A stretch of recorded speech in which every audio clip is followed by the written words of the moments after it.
एक बार माता पार्वती जी भगवान शिव जी के पास बैठी हुई थी।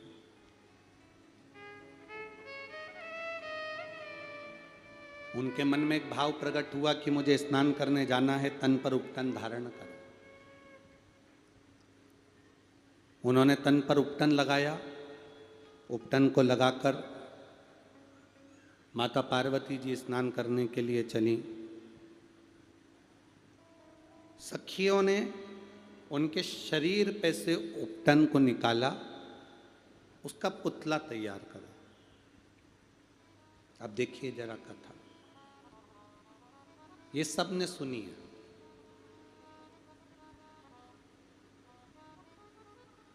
गणेश जी के जन्म की कथा सबने सुनी। उपटन निकाला, पुतला बनाया।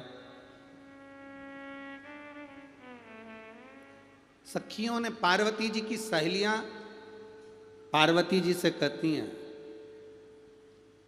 क्या इस पुतले में जान आ सकती है? क्या इस पुतले में प्राण आ सकते हैं? जितने लोग पेड़ों के नीचे बैठे हैं, बाहर बैठे हैं, छाता लगाकर बैठे हैं, पंडालों में, यहाँ वहाँ, रोडों पर, दुकानों पर, जहाँ जहाँ तुम बैठे हो छाँव में, इस कथा को थोड़ा ध्यान से सुनना। स्वयं पार्वती जी से सखियां कर रही हैं, क्या इसमें प्राण आ सकते हैं?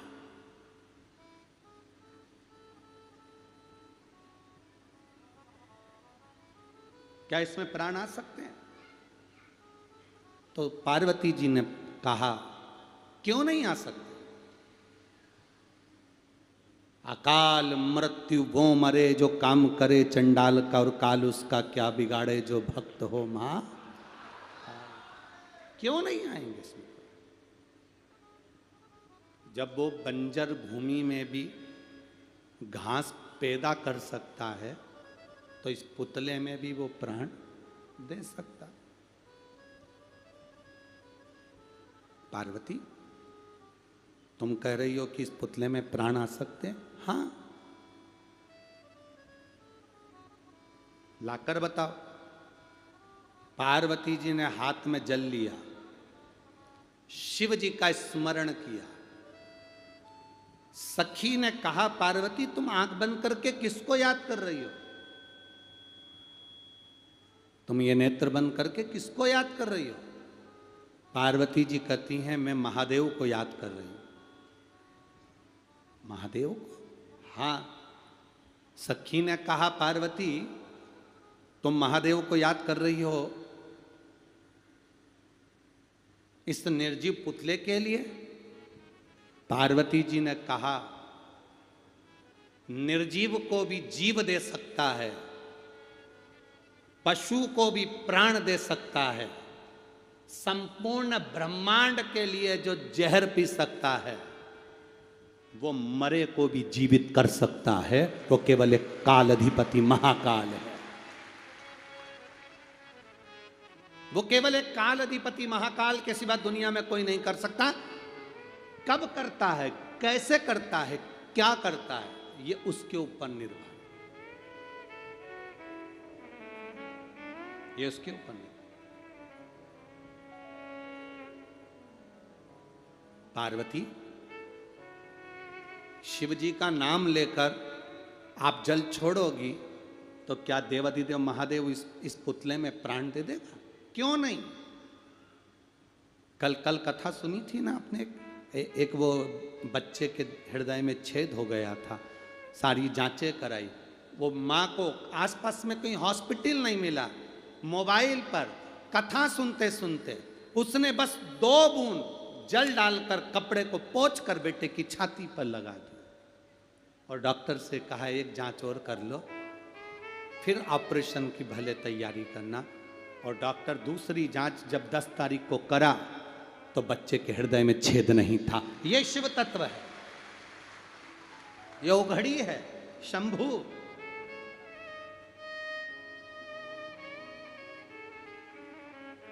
एक पत्र में एक भाई ने लिखा कि गुरुजी, आप कहते हो कि शिव महापुराण की कथा है, पर मेरा विश्वास कहता है कि यह शिव महापुराण की कथा नहीं, ये स्वयं देव अधिदेव महादेव से अपने दिल की बात कहने का स्थान है, जहां अपने मन की बात कह सकते हैं। श्रीमती रेखा गंगबेर, पति डिगेंद्र कुमार गंगबेर, ग्राम सोहपुर, तहसील गुरूर, जिला बालोद, छत्तीसगढ़। मोबाइल नंबर ये है, कहीं बैठी हो तो हाथ हिला सकती हैं। अगर कहीं पर बैठी हो तो अपना हाथ हिला सकती हैं, जहाँ कहीं भी बैठी हो। श्रीमती रेखा गंगबेर, पति श्री डिगेंद्र कुमार गंगबेर, ग्राम सोहपुर, तहसील गुरूर, जिला बालोद, छत्तीसगढ़। मोबाइल नंबर ये। बाबा जी 2021 से किडनी के पास में घाव हुआ, पथरी हुई, किडनी धीरे धीरे डैमेज होने लगी। डॉक्टर ने कहा अगर ये और बढ़ती चली गई तो तुम्हारी तकलीफ बढ़ जाएगी। किडनी के पास में जो पथरी थी उसने घाव कर दिया था 8 mm का। सारी दवाइयाँ चलती रही 2021 से, पर आराम नहीं लगा। सोनोग्राफी पर सोनोग्राफी हुई, पर आराम नहीं लगा। किसी ने कहा जब शिव महापुराण की कथा अपने नजदीक में हो तो वहां जाकर श्रवण करो। गुरुदेव 2023 को बालोद की कथा श्रवण करी। भूमि पर बैठकर, जमीन पर बैठकर कथा सुनकर अपनी किडनी कर ऊपर अपने शरीर को, वहां की मिट्टी को लगाना प्रारंभ करा। एक बेलपत्र मांग कर व्यासपीठ से खा ली। बाबा के क्या गुणगान करूं गुरुदेव। दूसरी मैंने जांच करवाई तो जो किडनी के पास में पथरी थी और घाव हो रहा था 8 mm का, वो 7.4 पर आ गया। बाबा की कृपा से इतना कम हुआ।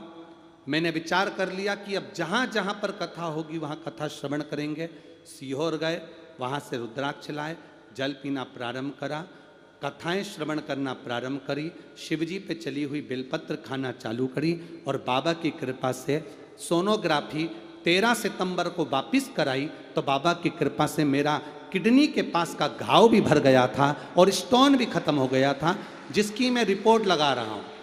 उसने पूरी रिपोर्ट अपनी इस फाइल में लगाकर भेज दी है। पूरी रिपोर्ट, जितनी भी रिपोर्ट है, आप चैनल पर भी आप लोग LED के माध्यम से रिपोर्टें सब चेक कर सकते हैं, सब देख सकते हैं, जितनी रिपोर्ट वो लगा सकते हैं। महाराज जब वापिस जांच कराई तो उस जांच में से घाव भी भर गया था और वो किडनी के पास की पत्थरी भी समाप्त हो गई थी। डॉक्टर भी आश्चर्य करता है कि बिना ऑपरेशन के कैसे समाप्त हो सकती है। यहाँ कोई दूसरा नहीं करता, आपका भरोसा, आपका विश्वास। आप जो शंकर जी से कहते हो ना कि भोला सब दुख काटो, ये केवल स्तुति नहीं है, ये केवल शब्द नहीं है, ये केवल प्रार्थना नहीं है।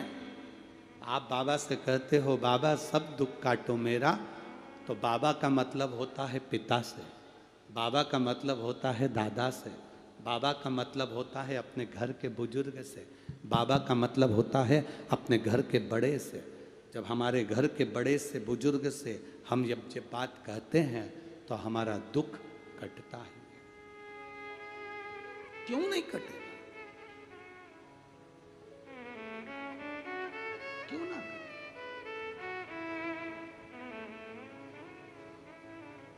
पार्वती, शिवजी का नाम लेने से क्या इसमें प्राण आ जाएंगे? क्यों नहीं? एक सोनोग्राफी उस बेटी की बोल रही है कि इसमें बच्चा नहीं है, दूसरे महीने की सोनोग्राफी बोल रही है कि बेटी के गर्भ में बच्चा नहीं, इसका वहम है।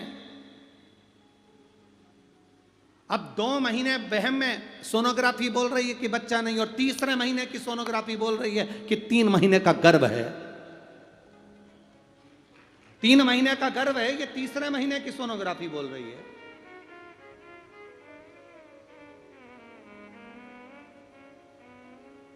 भगवान देता है पल्ला झाड़कर, महादेव देता है छप्पर फाड़कर। सहजता नहीं देता, सहजता दे कहां वो? शिव नाम से दुनिया का सारा सुख मिल सकता है, क्यों नहीं?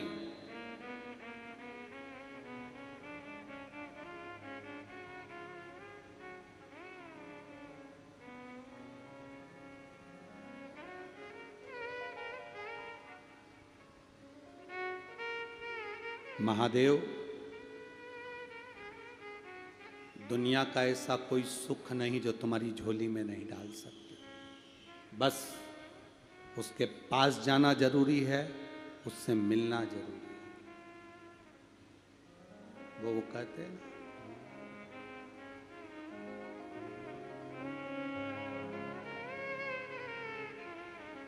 अरे काशी वाले से मिलना बड़ा जरूरी, काशी वाले से मिलना बड़ा जरूरी, डमरू वाले से मिलना बड़ा जरूरी, डमरू वाले से मिलना बड़ा जरूरी, मिलना बड़ा जरूरी, मिलना बड़ा जरूरी, मिलना बड़ा जरूरी, मिलना बड़ा जरूरी, मिलना बड़ा जरूरी, मिलना बड़ा जरूरी, मिलना बड़ा जरूरी,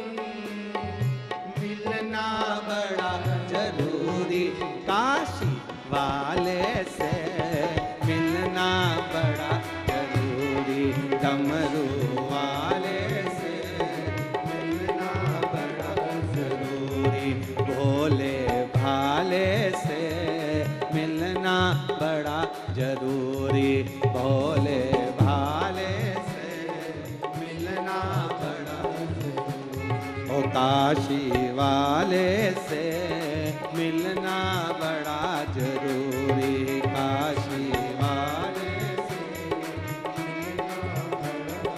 सब गाइए भाव से।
मिलना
जो मैं होती कारी बदरिया छम छम नीर बहती, जो मैं होती कारी बदरिया छम छम नीर बहती, गरज गरज के बरस बरस के तुमको नित नहलाती, गरज गरज के बरस बरस के तुमको नित नहलाती, बन सकी में कारी बदरिया, बन सकी में कारी बदरिया, ये मेरी मजबूरी डमरू वाले से मिलना बड़ा जरूरी, डमरू वाले से मिलना बड़ा जरूरी। ओ मिलना बड़ा जरूरी, मिलना बड़ा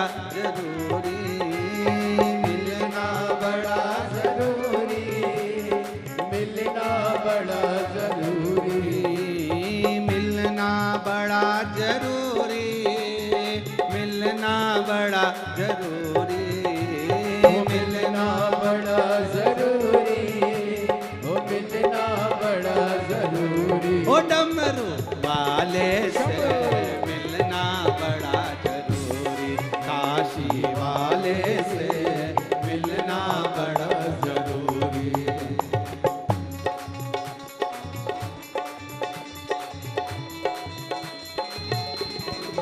शंभो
डमरू वाले से मिलना बड़ा जरूरी, काशी वाले से मिलना बड़ा जरूरी, ओ काशी वाले से मिलना बड़ा जरूरी, काशी वाले से मिलना बड़ा जरूरी, कुबेर भंडारी से मिलना बड़ा जरूरी, कुबेर भंडारी से मिलना बड़ा जरूरी, कुबेर भंडारी से मिलना बड़ा जरूरी, कुबेर भंडारी से मिलना बड़ा जरूरी।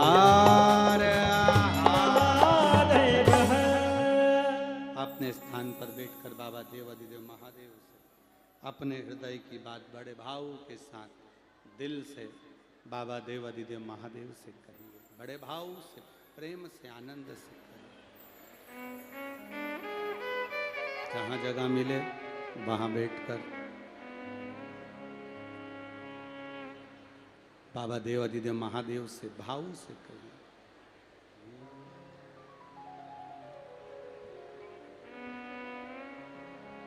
श्री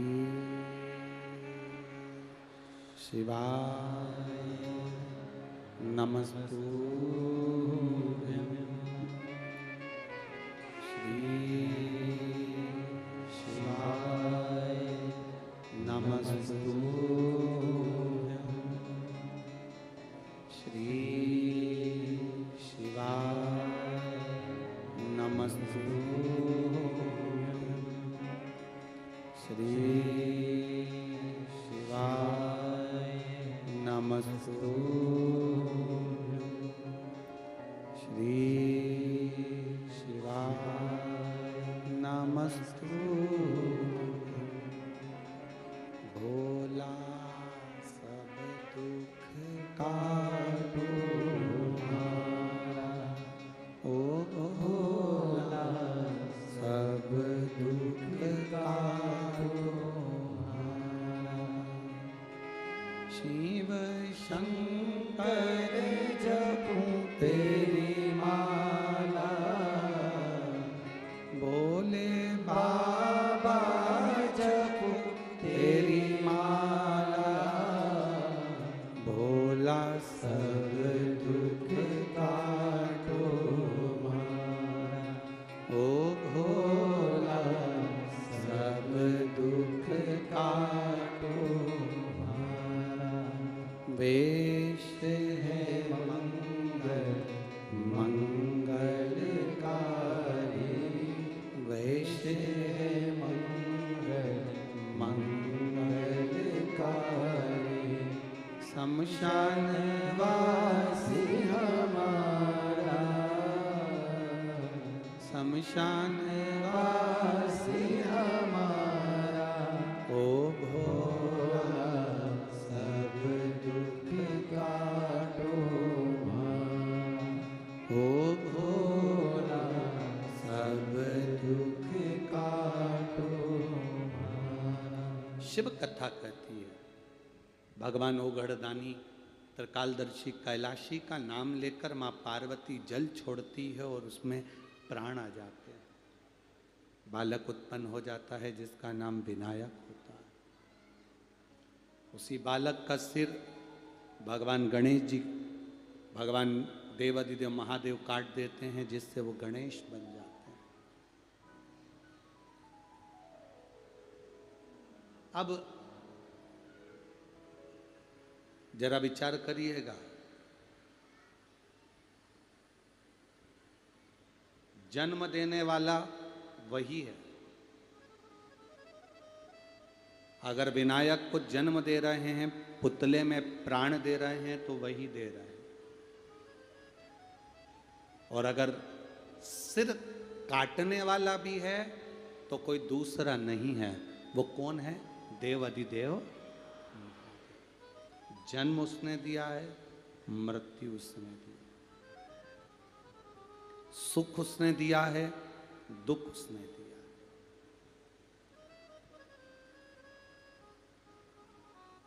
कभी तुमको अगर पेट भरकर भोजन मिले बहुत अच्छे से आप लोग अगर पेट भर कर भोजन खा लो, और कभी कभी रोटी के साथ थोड़ा सा अचार मिल जाए, सब्जी भी नहीं मिले, खीर भी नहीं मिले, पकोड़ा भी नहीं मिले, कचौड़ी भी नहीं मिले, भजिया भी नहीं मिले, कुछ ना मिले, केवल रोटी और अचार मिल गया, तो भी देवाधिदेव महादेव को धन्यवाद देना कि तेरी कृपा से आज मुझे रोटी और अचार मिला, तो आपने मेरा पेट भरा, तो यही बहुत। आपकी कृपा से मिला तो।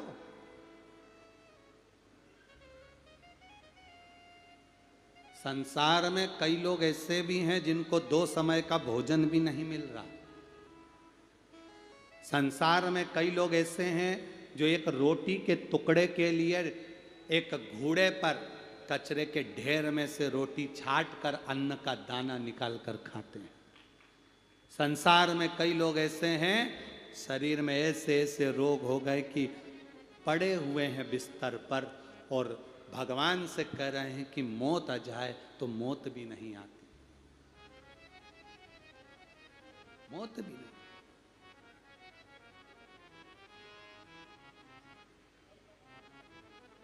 दुख उसने दिया है तो सुख वो देगा, सुख उसने दिया है तो दुख वो देगा। हम थोड़े से दुख को पाकर दुखी ना हो। तुम्हारे यहां पर कोई नदी है क्या? है?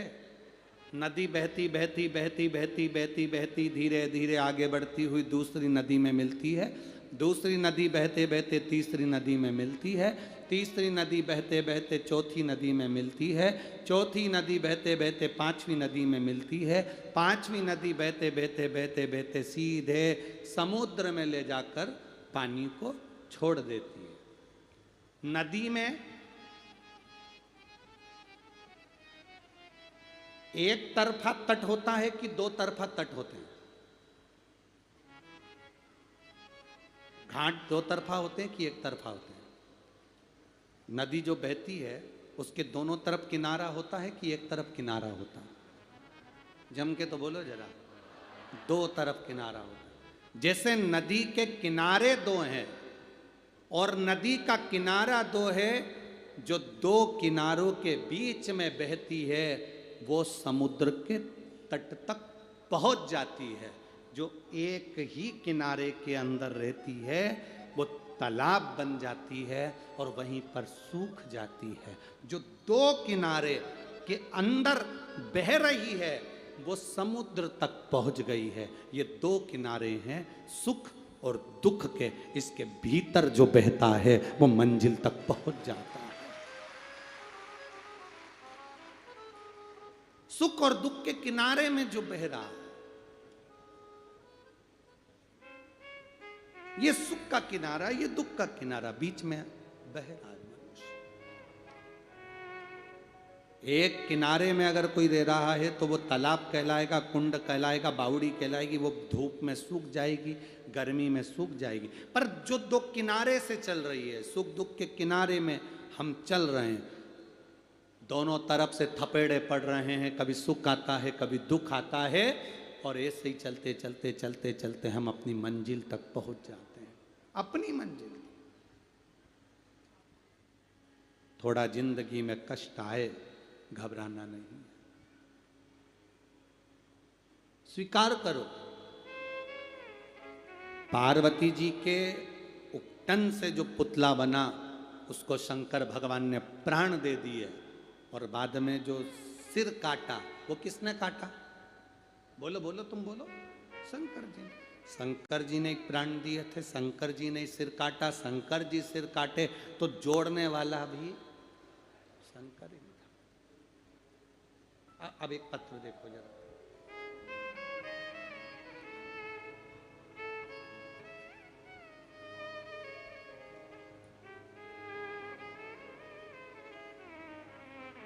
मैं नीलम सिंह, पति पुष्पराज सिंह, ग्राम जामुल, भिलाई, छत्तीसगढ़ से हूँ। कहीं बैठी हैं? अगर कहीं बैठी हो तो हाथ हिला सकती हैं। आप ही हैं? दोनों हाथ हिला दो ऐसा। एक बार वापिस इलाहाबाद। मैं नीलम सिंह पति पुष्पराज सिंह ग्राम जामुल भिलाई छत्तीसगढ़ से हूँ। टीवी पर पत्र अवश्य पढ़ें, प्रयास करा करो। आस्था चैनल पर जो पत्र ये लोग देते हैं आप उसको पढ़ें, उसमें मोबाइल नंबर वगैरह भी लिखा होता है। छत्तीसगढ़ से आई हूँ। मेरा मोबाइल नंबर ये है। भोलेनाथ के चरणों में कोटि कोटि प्रणाम। बाबा का मैं क्या वर्णन करूँ, बोलने में भी असमर्थ हूँ। बाबा मेरे सब कुछ दे दिया मेरे बाबा ने। 19 दिसंबर 2022 को मेरे पुत्र को, जिसका नाम अर्नव, की तबीयत अचानक बिगड़ गई। जांच कराने के लिए, उसको दिखाने के लिए डॉक्टर द्वारा ALL ब्लड कैंसर उसको बताया गया। लड़के को जब हमारे ब्लड कैंसर बताया गया तब पुत्र की एक टीम जांच करने लगी और बेटे को भी सुनकर उसको लगा कि मुझे ब्लड कैंसर हो गया। उसके हाथ पैर कांपने लगे और उसको टाटा मेमोरियल दिल्ली के लिए एम्स तक हम उसको लेकर गए, भेज दिया गया। डॉक्टर ने कहा इस बीमारी, एक तो इसको ब्लड कैंसर है, ऊपर से इसको जो दूसरी बीमारी है उसमें इसका शरीर कांप रहा है और शरीर में बल नहीं है। तो इस दोनों बीमारी, कैंसर भी मिल गया और ये बीमारी भी मिल गई, तो इस बीमारी का कोई इलाज नहीं है, ये लाइलाज बीमारी है। आप इसको घर ले जाओ, जितना दिन ये जी जाए सेवा करो। इसके कैंसर भी है और बीमारी भी। हम और हमारे पति अपने बेटे को लेकर आ गए। तभी एक ऑटो वाला, जो ऑटो से हमको हॉस्पिटल से बाहर निकाल कर अपनी मंजिल तक ले जा रहा था, उसने कहा आप लोग वो सीहोर वाले महाराज की कथा क्यों नहीं सुनते? कैंसर के हॉस्पिटल में दिखाने आए हो, एक बार वो पानी चढ़ाने का बोलता है वो चढ़ाया करो। ऑटो वाले ने हमको उतार दिया। हम उस ऑटो वाले को हाथ देते रहे पर वो ऑटो वाला चले गया और हम बेटे को लेकर आए। मेरे पति रो रहे थे रास्ते भर कि बेटे को कैंसर हो गया। ये कहाँ की बीमारी हो गई? ब्लड कैंसर हो गया। मैंने भी अपने पति से कहा क्यों चिंता करते हो? ऑटो वाले ने भी यही कहा कि एक लोटा जल चढ़ाओ। मैं भी कहती हूँ वो सीहोर वाला महाराज व्यासपीठ पर बैठकर चिल्ला चिल्ला कर बोलता है कि एक लोटा जल सारी समस्या का हल है। अगर हम हमारे बेटे को बाबा के भरोसे छोड़ देंगे, विश्वास है, डॉक्टर ने तो कह दिया कि इसका इलाज नहीं है, चलो अपन अब गाँव नहीं चलते हैं, सीहोर चलते हैं। हम दिल्ली से सीहोर आ गए। सीहोर से हमने रुद्राक्ष लिया, बाबा को प्रणाम करा, पात्री पूजन करी, बेटे से धोख दिलाई और बाबा की रज उसके शरीर पर कुबेरेश्वर धाम की लगाई। पत्थर भी उठा लाए, कंकर, रुद्राक्ष भी ले आए। कंकर पर जल चढ़ाते, बेटे को देते, रुद्राक्ष रात भर घलाते, बेटे को पानी पिलाते। दूसरी बार जांच कराने के लिए हमारा मन नहीं माना, हम वापिस डॉक्टर के पास दिल्ली गए और बाबा की कृपा से दूसरी जांच जब प्रारंभ हुई तो डॉक्टर ने कह दिया पूरी रिपोर्ट नेगेटिव है, इसका ब्लड कैंसर नहीं है और ना इसको कोई बीमारी। ये शिव तत्व है। बहन ठीक है बाबू? हाथ हिला तो एक बार। श्री शिवाय नमस्तुभ्यम। बाबू आया है क्या साथ में? नहीं आया? ठीक है, बैठिए। श्री शिवाय नमस्तु। शिव तत्व इसी को कहते और घड़ी है शंकर, कृपालु है शिव। कौन ऑटो वाला आएगा, कौन ऑटो वाला कहेगा कि एक लोटा जल चढ़ा ले बाबा? किसको फुर्सत है यहाँ? कौन को समय? किसको समय?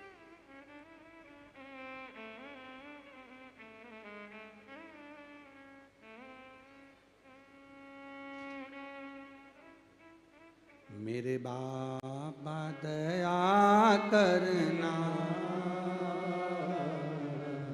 मैं तेरे भरोसे। जितने लोग बैठे हो एक बार दिल से यही बात बोला करो, मेरे बाबा दया करना, मैं तेरे ना घर के भरोसे हूँ, ना परिवार के भरोसे मेरे बाबा दया करना, मैं तेरे भरोसे।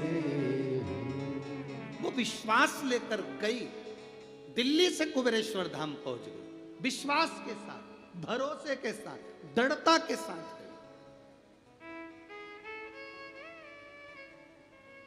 कैसे तोड़ दे वो, उसका नाम कुबेर भंडारी है, कुबेरेश्वर महादेव है।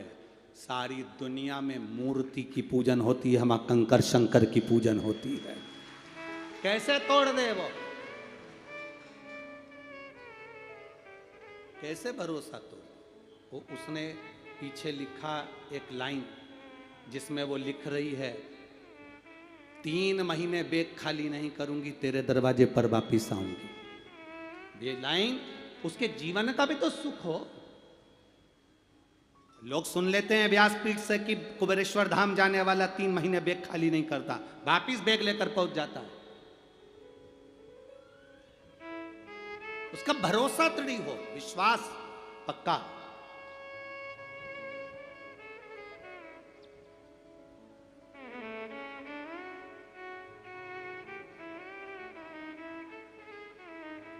महाराज शिव कथा कर रही है।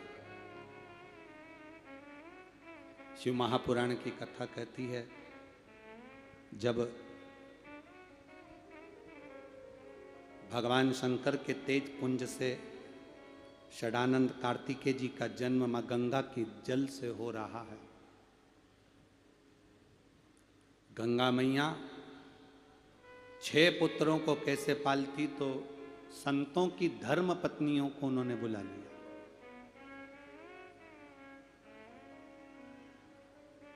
संतों की पत्नियों ने उस बच्चे को एक कर दिया। मुख 6 थे, बालक एक था, इसलिए उनका कृतिकाओं ने उस बालक को एक करा था, इसलिए उसका नाम कार्तिकेय पड़ा। एक तारकासुर नाम का सुर था, बड़ा बड़ा विकराल।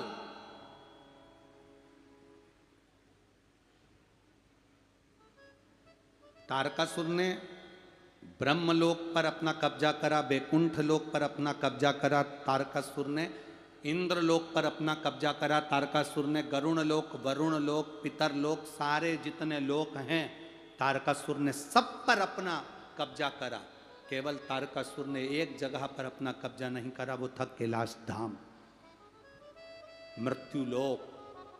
जिस कैलाश पर भगवान शंकर रहते हैं, उस कैलाश पर तारकासुर कब्जा नहीं करा। पर तारकासुर से एक गलती बड़ी विचित्र हो गई, बहुत बड़ी गलती तारकासुर से हो। गोपितर शिव महापुराण की कथा कर रही है, श्राद्ध पक्ष में तारकासुर से एक गलती बड़ी विचित्र हुई। वो गलती ये हुई कि तारकासुर जहां से आ रहा था, वहीं से सम्मुख से गौ माता निकल कर जा रही थी, और गाय को देखकर तारकासुर ने गदा उठाकर गाय के ऊपर प्रहार करने का, उसको हाँकने का, उसको डराने का प्रयास करा। तारकासुर को यह नहीं मालूम था कि ये गाय नहीं है, ये पृथ्वी गाय का रूप रखकर देवताओं को पुकार रही थी। क्योंकि ये दुनिया में जितनी ये गौ माता तुमको नजर आती है ना, ये कलयुग जो है ना, कलिकाल, कलयुग राम जी से नहीं डरता।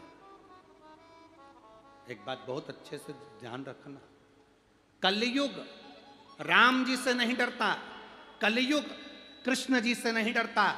कलयुग अगर डरता है तो केवल गौ माता की सेवा करने वालों से डरता है। कलयुग अगर डरता है तो गौ माता की सेवा करने वालों से डरता है। कलयुग राम जी की कितनी भी पूजन करोगे, कलयुग को कोई फर्क नहीं पड़ेगा। कृष्ण की कितनी भी पूजन करोगे, कलयुग को कोई फर्क नहीं पड़ेगा। कलयुग को फर्क पड़ता है अगर गौ माता की सही से सेवा होने लगी, गौ माता बढ़ने लगी, प्रदेश में, देश में, राष्ट्र में, अगर विश्व में, पृथ्वी पर गौ माता को अगर माता का पद मिल गया, गौ माता का आदर होने लगा, गौ माता का सम्मान होने लगा, गौ माता का सत्कार होने लगा, तो फिर कलयुग को भय उत्पन्न होने लगता है। कलयुग को लगने लगता है कि अब मेरी नहीं चलेगी, अब क्योंकि गौ माता सम्मुख है।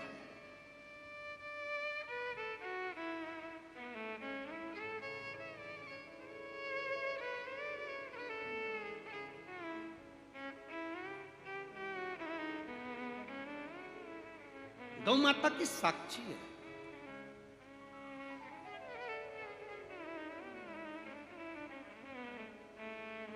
यहाँ शिवरी नारायण वाले महाराज जी बैठे हुए हैं।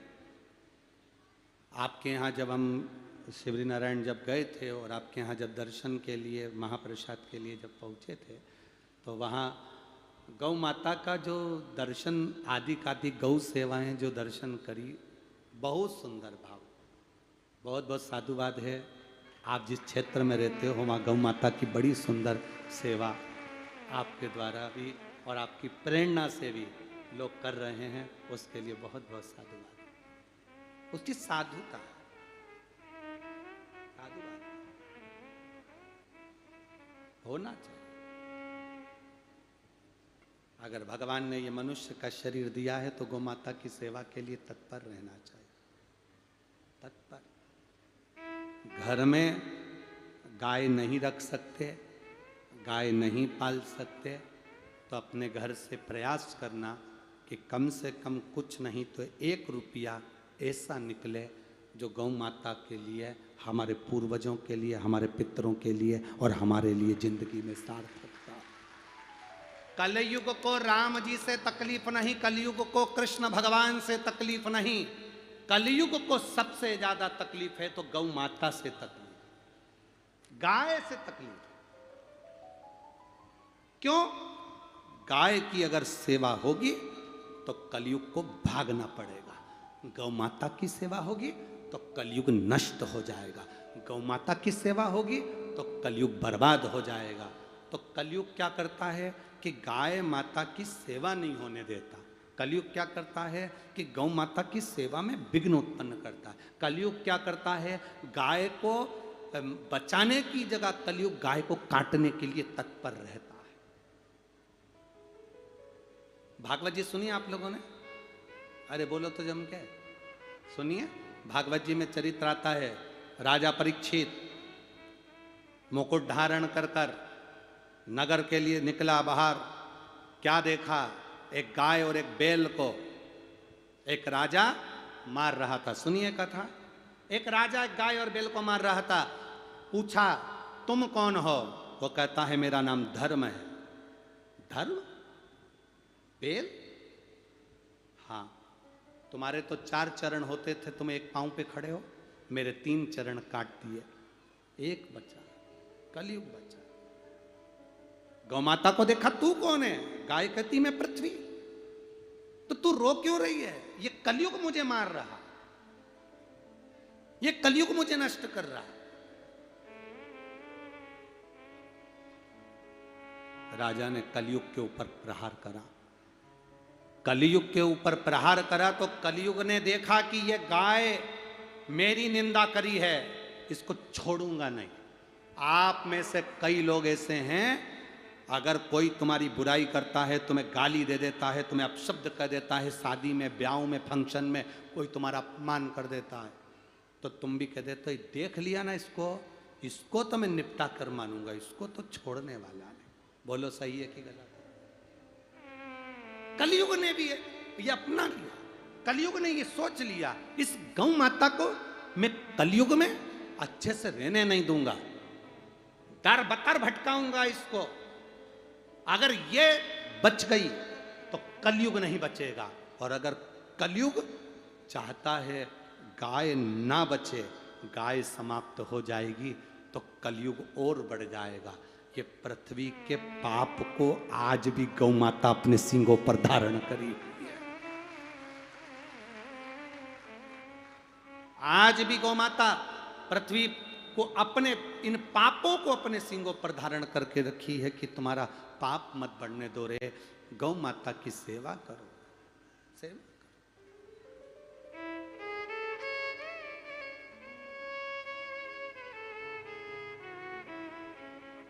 जितना बन सकता है उतना करो। अपने बच्चों को भी प्रेरणा दो, गाय के प्रति जागरूक हो।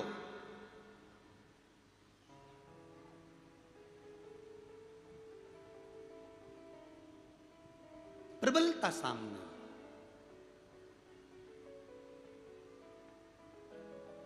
कलयुग की आंखों में गाय माता खटकती है, गौ माता खटकती है कलयुग। जिसके माथे पर पाप चढ़ा होता है, जिसके माथे पर बहुत पाप अधर्म चढ़ा होता है, उसको गाय अच्छी नहीं लगती, गाय खटकती है।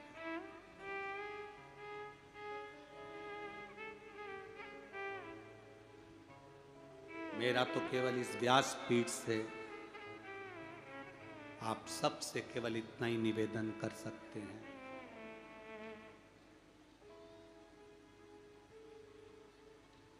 आप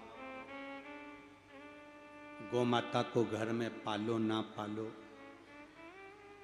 पर इतना जरूर रखना, अपने दिल में गौ माता के प्रति इज्जत जरूर रखना, सम्मान रखना, जिससे गौ माता सुरक्षित रह सके।